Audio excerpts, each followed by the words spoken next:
Saturday's shootings in Tucson have raised awareness over security for public officials. Some members of Congress, like Jeff Chaffetz of Utah, have said they're going to carry registered guns to public events at home. What security challenges do our lawmakers face, and what it would increased security entail? Right now, we've got Joe Russo, a former Secret Service, former special agent for the Secret Service, to President Clinton and President and Secretary Clinton, and is now with TNM Protection Resources. That's one of the largest private security firms in the U.S. Joining us from New York. Thanks so much for being here with us. I mean, what at the outset do you think could be done, if anything, to make politicians who can be very vulnerable at some of these highly public events safer? Well, yeah, it's a difficult situation, and it's nothing new, certainly, and it's been a challenge to the Secret Service and other law enforcement agencies for many, many years, because the fact of the matter is, has been stated several times since the weekend, you know, the politicians and public servants have to be out there in the public, close by, shaking hands with their constituents, as was the case in this particular situation. It makes it a very difficult challenge, and you know, you have to balance the proper level of security, also based on what the celebrity athlete, in this particular case, public servants, are trying to accomplish. Most of it starts with planning. You know, planning for such an event. If it's a highly publicized event, or there's been some adverse intelligence or information developed via email or telephone or letter written threats, you know, they should certainly ramp up the security, and I'm sure now people will take a much more closer look at some of these events. You know, try to solicit as much official security from the local police departments as you can to be out there.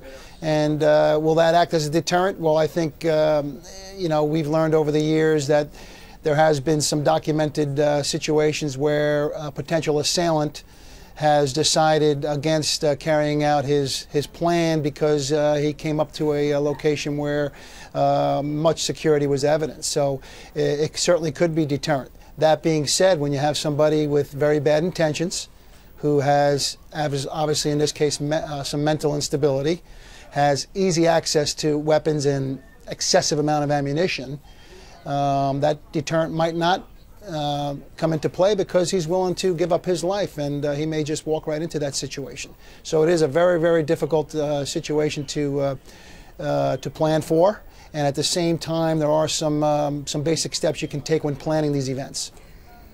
Obviously these threats are not new, but the media and the technology that's sort of going on in our society right now is new. Has that changed anything at all? Has are law enforcement agencies able to track things better now through what people say on YouTube or their Facebook accounts, et cetera? Or does it in fact make it more difficult because there's more people have access to this?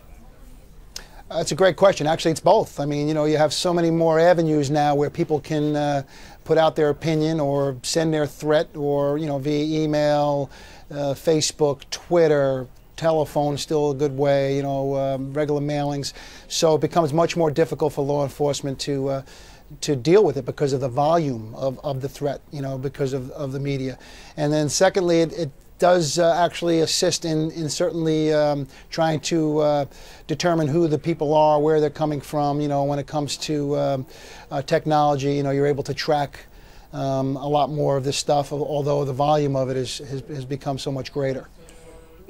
Mr. Russo, obviously federal judges have also come under heightened threats and heightened, certainly, verbal attacks. Hundreds now get security detail in response to specific threats.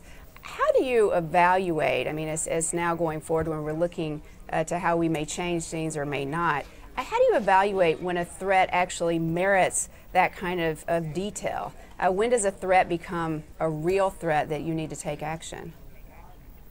Well, look, all threats should be considered serious, and until the investigation proves otherwise.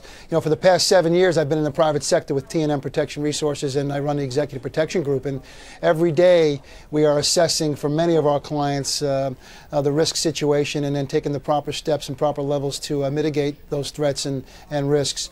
And there's so many different levels. You know, so it's a very difficult situation. But every threat should be taken seriously until proven otherwise. But you know, it seems like now, particularly as Jeff was just saying, as you were discussing, with the internet and people's ability to kind of say these extreme things online. I mean, you've got hundreds of threats. Congressmen are getting hundreds of threatening phone calls. It just seems like, how do you winnow those out? I mean, how do you prioritize those or triage those? Well, I think, a lot of them, through the initial investigation may be somebody who's been sending them more frequently. You start to profile and target those particular individuals who seem to have a very unusual interest. You have to go through them, and from your expertise and obviously from my experience in the Secret Service and dealing with a lot of threats over the years, as being with former President Clinton and Senator Hillary Clinton during that time as the former president, you don't have the assets you had as with the Secret Service, when he was the active president, and yet still we'd go overseas and he would attract, tens of thousands of people to come to these events. So, it's a very difficult situation. But when it comes to the threats, you have to really consider them all until an investigation proves otherwise. But it really shouldn't change how you go about, protecting somebody. I mean, will there be other levels of security? Certainly, if somebody's getting inappropriate amount of threats, certainly you might want to ramp it up. But at the same time, you always should have that basic level of security. You should cover the bases in your planning, and you should have a plan of action when you're attending these events. Mr. Russo, you've been at this for a long time. Have the nature of threats changed at all since the election of President Obama? Have you sensed any type of changes in the nature of threats that you've heard about from your colleagues in the Secret Service or from your clients now? I can't really speak about the specific threats to President Obama. I have not been there for 7 years, but I think it's pretty well documented and known that I think a lot more of the focus became a domestic threat again, whereas I think under President Bush, you had a lot of international threat, due to terrorism and the fact that we were involved overseas.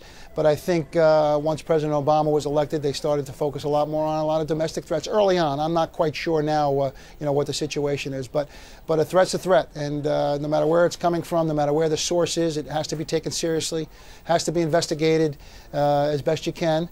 And even now in the private sector, we run into barriers when trying to determine if a threat is a legitimate threat or not. So it is a difficult situation, and you got to continue to move forward and conduct the proper planning when attending outdoor events such as this. All right. Well, Mr. Russo, thank you so much for joining us and sharing your insights on the security issues with us. We really appreciate it. Thanks for having me. Thank you.